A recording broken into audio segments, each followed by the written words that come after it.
Ceferino Giménez Malla, nicknamed El Pelé, a Spanish nomad, a true Gypsy, a true Christian, true martyr of the Catholic Church.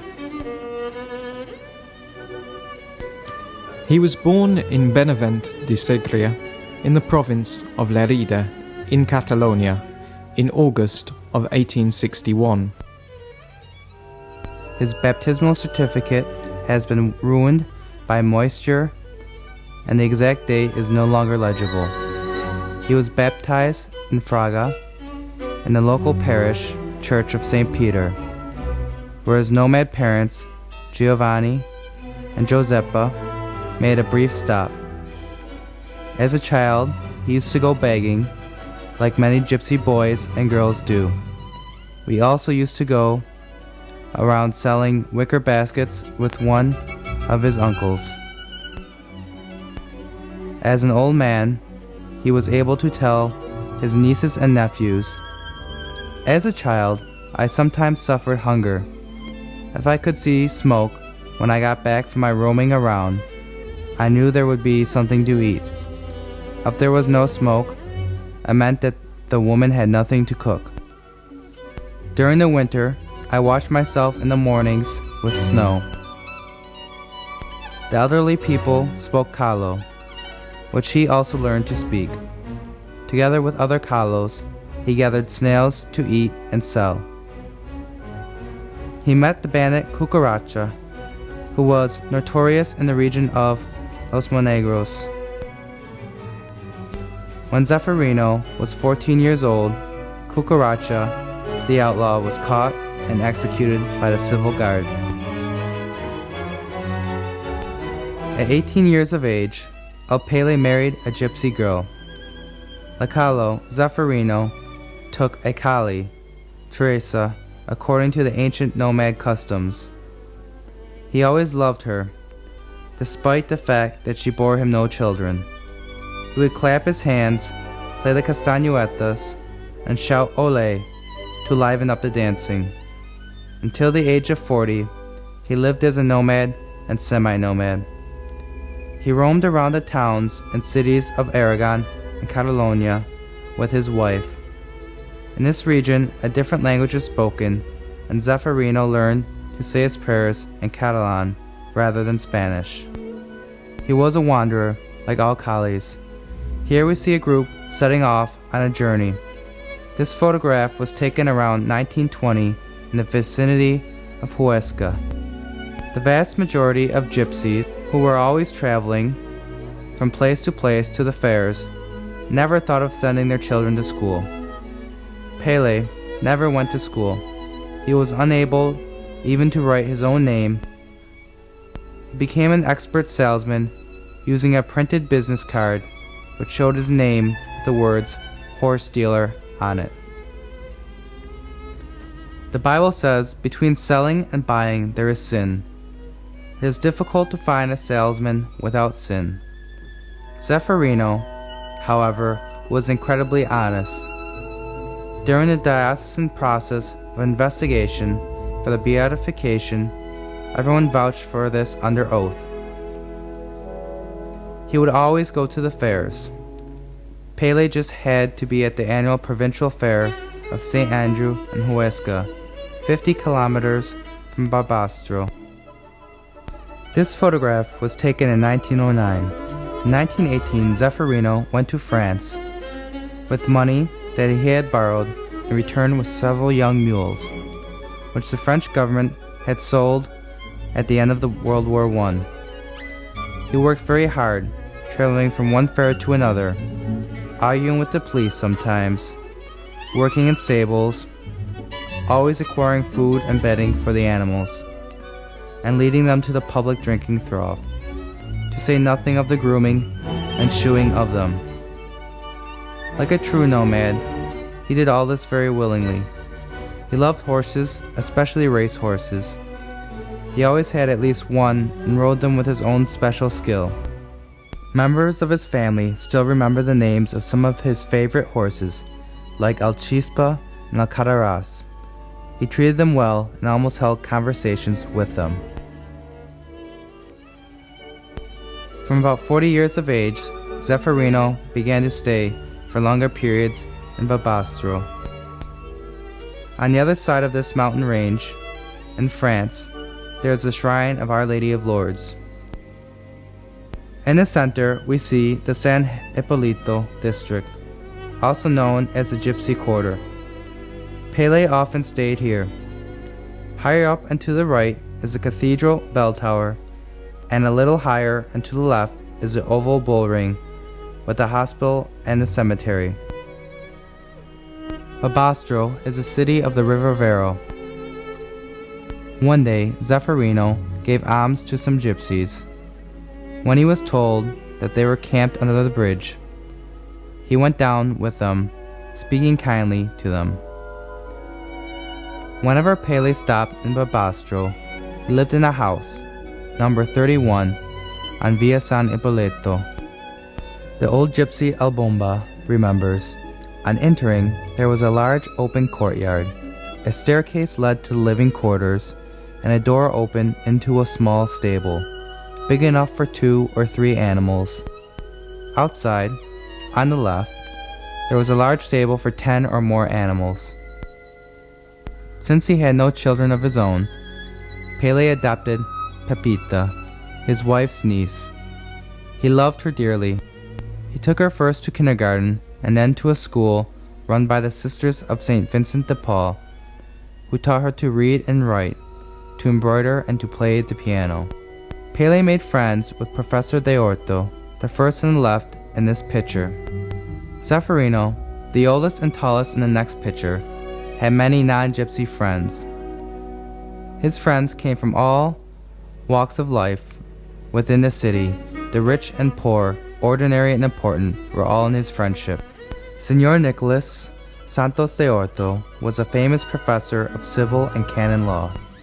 He accompanied him to the various universities, Oviedo, Mallorca, and Valladolid. He went with him to Madrid for the consecration of Spain to the Sacred Heart. Pelé visited Señor Nicolas at his country home and took care of the horses if they were in need of treatment.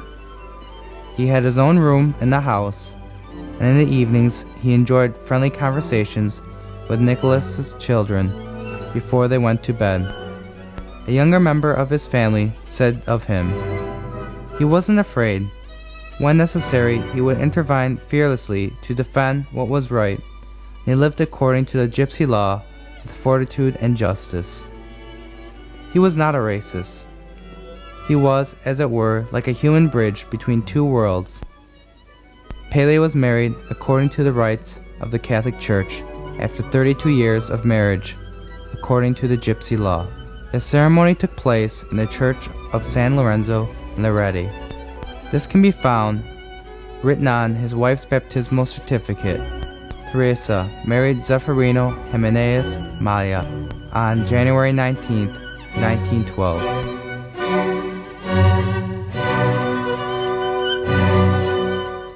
Pelé was the catechist for the little children. Just outside the city, on a hillside, there was a little church of San Ramon. He would lead the children of the district, both gypsy and gajo, to this place, and there he spoke to them of the goodness of Jesus and told them many stories. He treated children with tenderness and kindness. In the evening, he called those nearest to him and prayed with them, kneeling down so as to be at their level. When the children saw him in the street, they would run towards him, the tiny ones pulling at his trousers to get his attention. Signor Raffaelli had once been the mayor of Barbastro, and 15 years later, he contracted tuberculosis. One day, in Plaza San Francesco, he fell ill and began to cough up blood. While everyone else ran away for fear of infection, Ceferino overcame his own fear of catching it and ran at once to help him. He carried him home, comforting him all the way. He always gave a hand where it was needed. There was a young gypsy mother who was unable to breastfeed her child. One day, Pelé gave her money to buy milk. Anyone who did not have an animal for transporting his goods to market, only had to have a word with Pelé. He would say, "Go to my stable and take whichever animal you want. You can pay me at the end of the working season." Every day, he visited the sick and the elderly in the hospital. He belonged to the Society of St. Vincent de Paul, an association which helps the needy. If the beggar was badly dressed, he would give him a change of clothes, putting some money into his hands as he cordially said, "Goodbye, adios, adios." Ceferino had a special gift for reconciling people's differences, and the many questions and quarrels which arose among the gypsies themselves or between gypsies and townspeople. Little by little, he would manage to get them to shake hands and be friends. The Catechist Romanis would have called him a Christatore, a true judge. When he was 65 years old, he became a Franciscan territory. Ceferino greatly desired to join that group of people who imitate the saint of Assisi. He received a scapular and white cord, which was a small symbolic habit. He was chosen to be a counselor of the men's group, and he carried the banner of St. Francis in processions.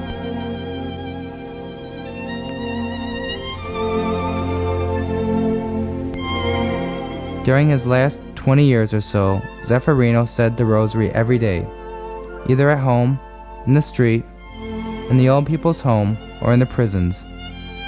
After the death of his wife, he wept as he prayed. With one hand, he recited the Rosary, while with the other he held a photograph of his wife and a lock of her hair. He preferred to die rather than to give up his Rosary. When he was shot, he fell to the ground with his Rosary in his hands. 5 kilometers from Babastro, where once an ancient Moorish fortress stood, there is a shrine of Puyo. It is linked to a vision of Our Lady, who appeared here in the year 1101. Ceferino used to ride up on his horse to venerate her, taking his little niece, who rode pillion, behind him, always holding on to his shoulders tightly. He was happy to join the many pilgrims of the area who journeyed up to the shrine every year on Easter Monday. In the winter of 1920, Pelé arrived at this sacred place of miracles, carrying in his hands 2 large candles, having traveled on his knees for almost a kilometer from his home. He came to give thanks to the Lord for his release after 2 months of imprisonment. Guided by the Holy Spirit, Ceferino discovered an essential element of Christian life, love of the Eucharist. He was present at the Thursday Eucharist, the monthly evening adoration, and the small processions when Holy Communion was taken to the seriously ill in their own homes. For the last 20 years before his martyrdom, he attended Mass and received Holy Communion daily. He was prepared to die for Jesus Christ. In the Cathedral of Sevilla, there's a statue of Christ, portrayed as a gypsy. The Calos carry it in procession during the Holy Week. It is about 350 years old. The sculptor took as his model a gypsy nomad who was camped on the outskirts of the city. Ceferino, on the other hand, took Jesus as his model. He loved him deeply, even enough to die for him. In 1936, Pelé was 75 years old. This photograph was taken a few years earlier and now can be found in the races in front of his wife's grave, which is on your right as you enter the cemetery, tomb number 35. Ceferino had a true Christian Catholic faith, and he practiced it as many others do, and even better. At the same time, remaining a gypsy, like his parents and his neighbors in the district. So wrote an old priest who knew him. In July 1936, civil war broke out in Spain. It began on the 17th of July, when some of the army generals opposed the leftist government of the Second Republic. The nation was divided in two. A war between brothers began, Spaniard against Spaniard. On Saturday night, July 18th, at 11:30, a revolutionary committee against the rebels was formed. It was composed of anarchists, socialists, and communists. In the area under the control of the Republican government, 6,783 priests, monks, and nuns were killed. 13 bishops and many ordinary Christians also died, only because they were practicing Catholics. Ceferino was almost certainly arrested on Saturday, July 25th. They found in his pocket a flemme and a rosary. A flemme was an instrument used by the men of his trade for bloodletting and for rasping the animal's teeth. Pelé had used it in his work, and it is now kept as a relic in a museum belonging to the missionary fathers in Barbastro. That evening, Ceferino saw a priest being treated very badly in the street, and he intervened to defend him. It was his usual practice when he saw injustice. He exclaimed, "Mother of God, so many people against one innocent person." Some of the soldiers leapt on him. They beat him and then searched him and found his rosary. He was immediately thrown into prison. He remained for 15 or 16 days in a so-called Capuchin prison. It was the great convent of the enclosed order of the Poor Clares, who had been evicted from their convent. As many as 350 people had been imprisoned there. Pelé was locked in a cell measuring 3 meters by 4 meters with other detainees. Some of his imprisoned companions who escaped execution said, "We saw him calm, resigned, and engaged in prayer." One of the leaders of the anarchists, whose name was Sopane, tried to save him. He knew Pelé well and respected him because he had grown up near his home in the district of San Hipólito. One day he said to Pelé, "Don't let them see you praying so much. Hide your rosary, and I'll set you free." It was his niece Pepita who had said to the anarchists, "Take his rosary away, or else my uncle will get himself into trouble." Pelé's young anarchist friend tried several times to tell him this. Ceferino thanked him, but would not listen to him. In the end, Sopina told his family, "I could not get him to give me the rosary. He refuses to give it to me." In the early hours of August the 9th, he was taken out to be executed. The prisoners, tied together 2 by 2, were taken to the palace in a truck. Leaning against the side of the truck, he was guarded by soldiers at gunpoint. The driver of the truck says that during the journey, Pelé never stopped shouting, "Long live Christ the King," and that he died with his rosary in his hands. They shot him in the cemetery of Barbastro. That night, 13 people were unloaded in the cemetery, among them Ceferino and his bishop Florentino. In the darkness, the headlights of the motor vehicle illuminated the wall, the firing squad, and the condemned prisoners. The executions were always at the same hour. Those who killed Pelé took his trousers and his shoes. The gypsy was thrown into a common grave, together with many others, and covered in quicklime and earth. He was never to be found. He died for God. Ceferino was murdered because he was a very religious person. He was killed because he believed in God and went to church. The only motive for his murder was his great faith. These are some of the comments and evidence given at the diocesan investigation for the cause of beatification. Pelé was not killed because he was a gypsy, but because he was a Catholic.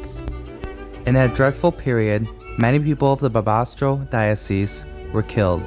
The bishop, 114 out of the 140 priests in the diocese, 51 missionaries, 18 monks, 8 teaching brothers, 300 lay Christians. Among them were 18 members of Catholic Action and 4 women. 82% of the diocesan priests were sacrificed. Barbastro is thus the diocese with the greatest number of martyrs. The bordering diocese of Loreda is second with 62%. The people used to say, "Every devil was let loose from hell, even the lame ones." This is the story of a true Calo, the life of a great Romani, Ballo Calo.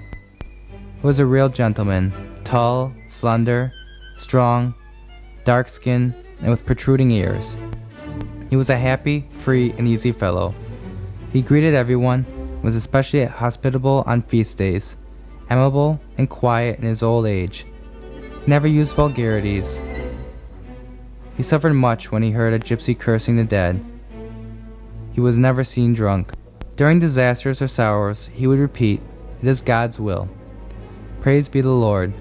Maruja says of him with emotion, "Everything that Uncle Pelé did, he did with love."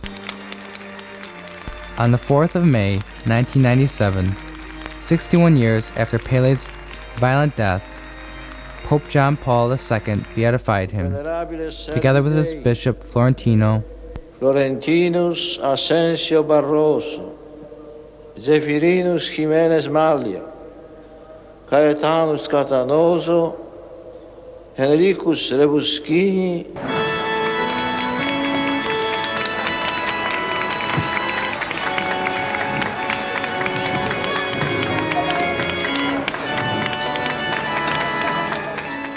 On that sunny morning, the Pope called Ceferino by name and his picture. The portrait of a gypsy was displayed to the whole world, hanging right there from the balcony of St. Peter's Basilica in Rome. Such a thing had never been seen, never imagined. It was like a dream, an incredible thing, but the purest reality at the same time, a hallucination. The Catholic Church made a giant step of centuries, which brought together different races and cultures, and forged together both gajos and nomads in one common embrace.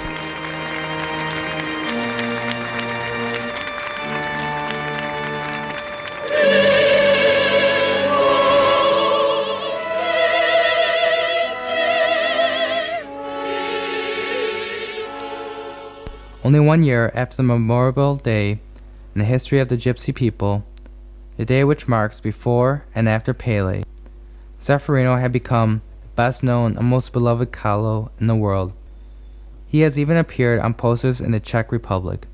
Before Pelé was even officially beatified, at Bardoja, a city in Slovakia, began to build the first church to be dedicated to the Blessed Ceferino, using labor from the local Romani community, laborers, carpenters, bricklayers, electricians, under the direction of an architect who was also a Romani.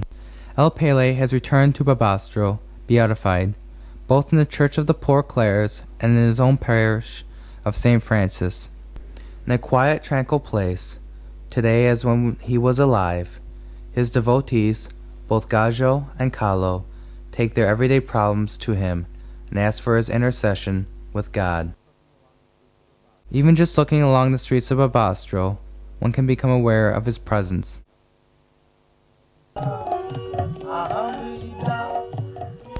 Among the Gigi Bauer, the Muslim gypsies of Bangladesh who spend their lives on their boats, the episodes of Pelé's life are passed on by local storytellers. In the village squares, the population becomes involved in the tragic fate of this far-off nomad of their own breed, dedicating some of their time to Pelé. With careful, patient work, the Gigi Bor translate the words of the story into a portrait using 4,500 pieces of straw. The Romanis, the Sints, the Manus, the Kalos, the Kaulia have now before them the figure of El Pelé, an honest gypsy, merchant, and a true man of God, a life model worthy of imitation. Romali, El Pelé is an example not only for all the nomads of the world, but also for the Gajos. 40 years after his death, on the 4th of June, 1996, the Congregation of the Saints in the Vatican concluded the investigation for the beatification of the gypsy and presented the decree to the Pope for his signature. The diocese process for the cause of beatification of Ceferino of Babastro opened on November 27, 1993, and closed on May 14, 1994. To him we offer a prayer which came from the heart of a young gypsy man. O God, you know how grateful we are to Ceferino, who gave his life for you. Pelé is the first Romani to give us the example of a true Christian, always and only following your way. O God, we beg you to give us the great love that Pelé had for his neighbor, regardless of whether he was a Romani or Gajo. Watch over us, Ceferino. You are Romani like us, and so close to God. Help us to be true Christians like you. Pray for us, Ceferino. Give us the strength to follow our path towards God. But thank you, Ceferino, because you are the sign of the immense love which God has for us Romanis.